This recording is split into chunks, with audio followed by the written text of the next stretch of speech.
Welcome visitor, my name is Declan and this is the 18th part of the WoW Player's Diary.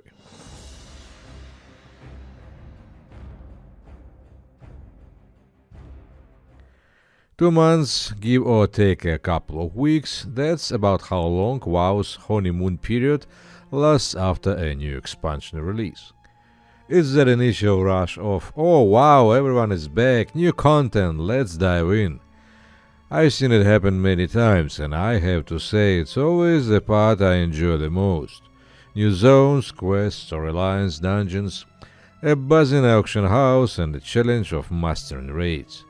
Then, inevitably, it all gets mastered, the novelty wears off, gameplay flaws become more apparent, and the initial sparkle fades. You probably know the feeling. After hitting level 85, I spent a month grinding through normal and heroic dungeons, and, as if it by magic, found myself decked out in eye level 347 gear. Well, just kidding, of course. In reality, the gearing process was carefully planned and quite expensive. I bought my pants, a ring, both trinkets including the Dark Moon card, a necklace, a belt, and a cheese piece from the auction house. I used my Guardians of Hijau reputation to get boots. Engineering provided me with epic goggles and a gun, and blacksmithing allowed me to forge terrifyingly large axe that looked more like a Sith. All that was left was a ring from the Guardian of Hijau, and my pre-raid gear set would be complete. The real problem was that I had no one to raid with. In the Anarion guild which I had joined after the expansion release, a few members managed to find randoms, but the leadership wasn't committed to even casual raiding. I started looking for another group, but most guilds on Gordunia weren't interested in a player like me, and it had nothing to do with my skill. Most guilds raided 4 or 5 evenings a week, starting at 7 or 8 p.m. The schedule didn't work for me, and for most recruiters, the phrase "I can only raid 2 days a week" was a deal-breaker. We are not casuals. This was 211, long before LFR, cross-WM groups, and flexible raids. A raid was either 10 or 25 people, no more, no less. Being short even one person meant a significant loss of damage or healing. The best I could hope for, well, that was a spot on a bench. PvP. Another aspect of WoW I had never really explored was PvP. It's not that I disliked fighting real opponents. The fear of facing players with a red nameplates is something you get over. It was just that other things like playing the auction house and crafting were more interesting to me. But by this point my guild bank was well stocked and mastering professions no longer brought me the same joy it once did. I want to start a PvP set, and after a chat with a block reader, dueled him outside the gates of Ironforge. I liked it. The last time I had played against live opponents was in Quake 2, well, middle of 19th, where we would have death matches at work. To learn PvP from scratch, I created a new character on Gordunia, a human hunter named Jets. A new friends, and I leveled up to 10 plus over a couple of fun evenings, and by the third night we were ready for battlegrounds.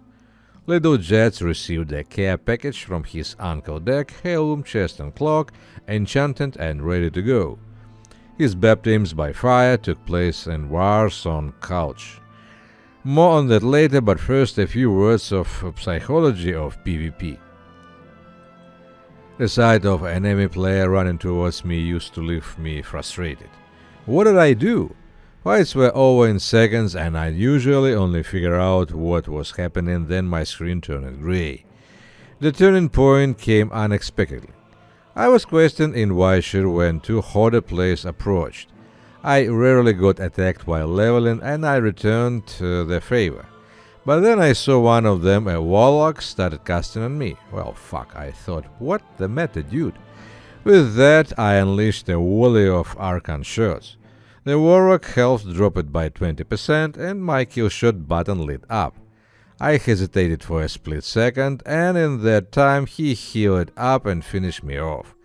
But the fact that I had managed to fight back was reassuring.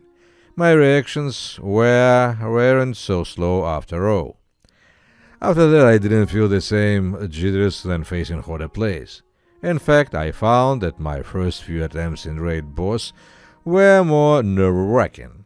There was a real excitement to it, and I started to genuinely enjoy WoW PvP. Return to Europe. However, my newfound interest in WoW didn't eliminate my desire for endgame PvE. I enjoyed raiding much more. I put off the decision to transfer servers for as long as I could, mainly because of cost. I had arrived on Gordunia as a lone hunter in 209, but by the spring 211 I had 3 crafting alts. Well, $60 wasn't a huge amount of money, but it was still a factor. Ultimately, the reasons for me were more compelling. A top-tier server with a heavy focus on PvE progression isn't the best fit for a casual player. It's like the difference between a family resort and a party destination for young singles. The atmosphere and daily routines are completely different. It wasn't just the difficulty of finding a raid spot that was getting to me. At first, the ridiculous character and guild names were amusing. Then I started to wonder what compels people to name their characters such things. After a while I realized I was just plain irritated by it all. It's hard to feel immersed in fantasy world when you are surrounded by guilds like cool dudes, school kids and rednecks, a lot, the titmouse has balls, call your mom again. Oh, not to mention the trade and general chat channels where I never saw a single normal conversation in all my time on a server. Well, I'm not saying all the players on Russian servers are like that. I met plenty of pleasant and well-mannered people in randoms and in my guild. A progression server just naturally attracts a large number of teenagers and young adults with a lot of free time who takes the game very seriously, almost like a job. In short, it's a youth resort with loud parties, drama, and a constant need to show off mounts, titles, and achievements. After browsing the European forums, I realized it would be much easier to find a suitable guild there. For one, the raid times were more convenient for me, and secondly, there were plenty of casual guilds that raided 2 or 3 times a week on weekdays. My third thought was to return on my original server Moonglade. I even applied to a raid group where some of my old friends played, but they were full. After waiting for 10 days, I posted an ad on official forums for Nordrasil's server. I chose it because Moonglade and Gordunia were 2 extremes. Returning to sparsely populated Moonglade made no sense, but joining a server like Silver Moon would just meant trading one group of nerds for another. I scored the WoW progress rankings for server around the top 100 and posted my resume on the forums. Within a week I found suitable group, the Decepticons, guild on Nordrasil EU. They had a schedule of 2-3 raids a week and were making decent progress. I decided to move in 2 stages.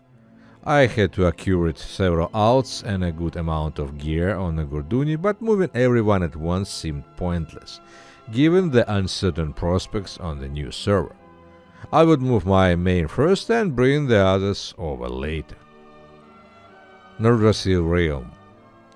This time the transfer went smoothly. My main got his original name Dekven back and landed in the European version of Azeroth. The first thing that struck me was the absence of gold selling spam in trade chat. On Gorduni it wasn't just professional sellers who spammed, it was also tough guys who weren't afraid of getting their main accounts banned. The trade and general channels were, as expected, fairly quiet. It was a night and day difference from chaotic spam fest at Gorduni's chat before the top Russian guilds transferred off. Upon arriving, I checked my bags and headed to the auction house. I had done my research beforehand, but the prices were still a pleasant surprise. They were significantly higher than on Gorduni. True gold was selling for 500, 700 gold per piece, and milestone crystals were going for 1,700 or 2,000 gold. I also cashed in some metagame patterns. On my first evening I made over 30,000 gold. What else was nice? I was back in the original game. I can say the localization had bothered me. I had gotten used to the Russian names for the cities and items. But still, the original is original. The experience is just different, more complete. It's like watching a movie in its original language versus a dubbed version. I always preferred the original, and I can only think of the one translation I like it more than original version, and that was Pirates of Caribbean Part 2nd. The Decepticons Guild was founded by former hardcore raiders who had decided to switch from 4 days raid schedule to 3 days one. Judging by achievements points of some of them had, well, over 9,000, they were experienced players. Most of the guild members were British, but there was also one Scandinavian. Nordrassil was generally considered a British server, with most of its population hailing from the UK. More on how things went on European server in the next episode. So, that's it for today. I hope you enjoyed this video, and if so, give it a thumbs up and subscribe to the channel. Thank you very much for your attention, and to be continued.